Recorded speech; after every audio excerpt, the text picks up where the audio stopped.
How do you decentralize your to-do app? How do you use blockchain, which is technically a database, to host your to-do list? Is that even a good idea? GM, what's up lovers? Welcome to Web3 Club, and in today's video, we are going to make a to-do list application which will run on blockchain. Which blockchain? Any EVM based blockchain like Ethereum, Polygon, BSC, Avalanche, Optimism, Arbitrum, any EVM based chain. To-do lists are generally the best way to learn a new framework, a new language, and this is exactly what we are going to do today to learn the basics of Solidity and see how does it work. Today we will only build the backend of this to-do application, which is the Solidity code which is deployed on the blockchain. If this video reaches 100 likes, I will create another video which will explain how do you create the front end of this application. Why 100? So that I know people want to watch this video. And if you're going to like, please make sure to hit that subscribe button as well. If you want to reach out to me for sponsoring a video, asking a question or consultation, my email is in my YouTube's about profile. And if you have a specific question, come join my Discord server. There are a bunch of people just like you and me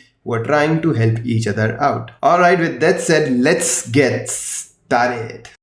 So this is remix.ethereum.org. This is a web-based IDE for writing Solidity code. Now the first thing that I've done is basically created a TodoList.sol file. If you want to create a new Solidity file over here, just press this button and it will create a new file that you can just name whatever .sol, and then you can see you can just type whatever you want to over here. So this is how you basically use remix. Next thing, I have created TodoList.sol which has this content. The first line is SPDX license identifier. This is just a way to let the world know what is the license of this specific code. Because this code will run on blockchain and everything on blockchain is public, this just helps others know whether they can use your code or not. The second line is Pragma Solidity, which explains what is the compiler with which we have to compile this file. On the fourth line number, we have written contract to-do list, and then a bracket opens and closes.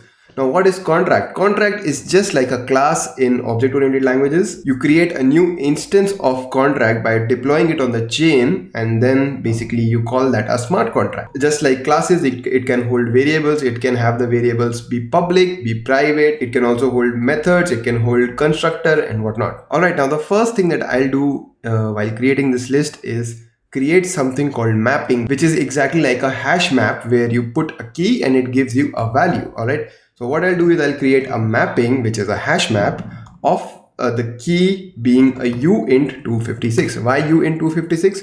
Because that is the native way to store unsigned integer in Solidity. So uint 256 will be the type of the key, and the value, the type of the value is something that I have not written yet, which I will define to be as TodoItem. Alright, now what is TodoItem? Solidity does not know what is TodoItem. So before I move further, what I will do is I'll write struct, which is a way to say, hey, you know, this is a way to organize my data. So struct with the name TodoItem. Alright, now it opens and closes a bracket, and inside the bracket, what we can write is the data that it will store. So it will store two things for me. One is the string task. So this will be the name of the task, like what do we actually do with the task, with the to-do item, with the to-do list, right?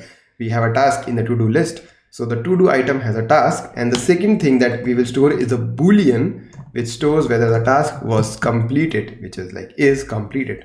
All right. So now this is the return type of this mapping, but what is the name of this mapping? The name of this mapping is list. All right, now one thing that I can do is add public over here. So when I write public over here, what it does is Solidity creates a method called list, then which I can just simply call with this key, and it will give me a value. All right, if I don't write public, I will have to go and create a getter function. All right, the next thing that I will do is write a constructor with nothing inside. Why? Just like that. All right, so another thing that I need to do is write a function called add task, which will take a string task as the input, as the argument. This function needs to be public and nothing else. All right, Now the thing with string is, because it is sort of like an organized data, it's not a primitive data like integer. You need to specify whether this is call data, memory, and whatnot. As of now, if you don't understand what that means, just write call data and move forward.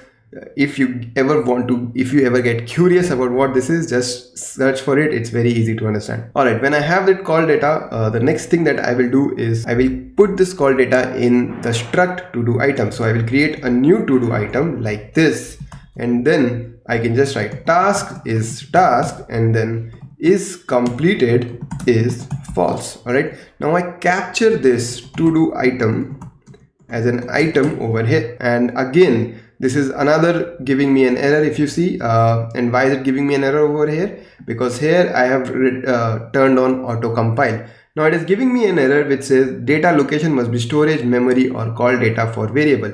Now this variable is something that we created in memory. All right, it is not something that we received, so we will simply write memory over here. All right, now that we have this, we will just add this to our list. Now how do we add it to our list? So we need to provide a value over here. So the what value will be provide over here is, let's say 0 equals item. All right, so now we have this list. In this list we are adding a task, but it's always adding at the 0th position. So now what we need is a counter which stores how many items we have already added. So to do that, we'll also create a new variable unt56 count, and we'll set that to 0. I'll also make this a public variable. So now what I can do is I can just simply do count over here instead of 0, and then increase the count by adding count plus plus. So this is how you add a task. The next thing that we do is we write function. Let's say now I want to create a task to complete it. Okay, so I'll just write function complete task, and this needs the ID of the task that we want to complete. And I also make this function public so that we can call it from outside. So whatever ID we have, we can simply go here and be like list ID. So this gives us a TodoItem from which we want is completed, and if the task is not completed, I added a not over here. I set that to completed being true. All right, like this. Great. Whenever somebody calls this for the second time, we will just not make any change. Okay. Now one more thing that I want to introduce is something called an event. Now event is something smart contracts can emit, which your front end can basically listen to. It can run a WebSocket or something like that, and it can keep listening to events, so that whenever an event is occurred by a smart contract, which it generally does in case of something important happening like completing a task, our front ends can basically update themselves. So the name of the task, the event is TaskCompleted, and we just want the ID over here. Now I'm adding another thing called indexed over here, which means that the ID that we get should be easier to pass. Basically, we can have up to 3 arguments that are indexed in Solidity, so use them judiciously.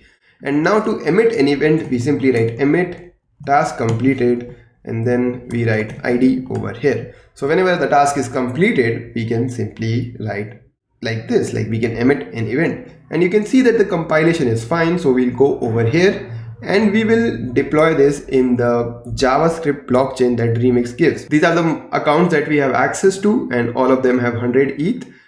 So I just click on deploy, and the deployment is successful. Now you can see that the count is 0, and if I write 0 over here, it basically gives me an empty task with is completed false. It will give the same value for everything. Why? Because it is just giving a TodoItem which has not been initialized. So the count right now is 0. So I want to add a task which is complete this task. All right, and click on transact. The transaction goes through. You can see our amount of ETH has gone down because we paid gas.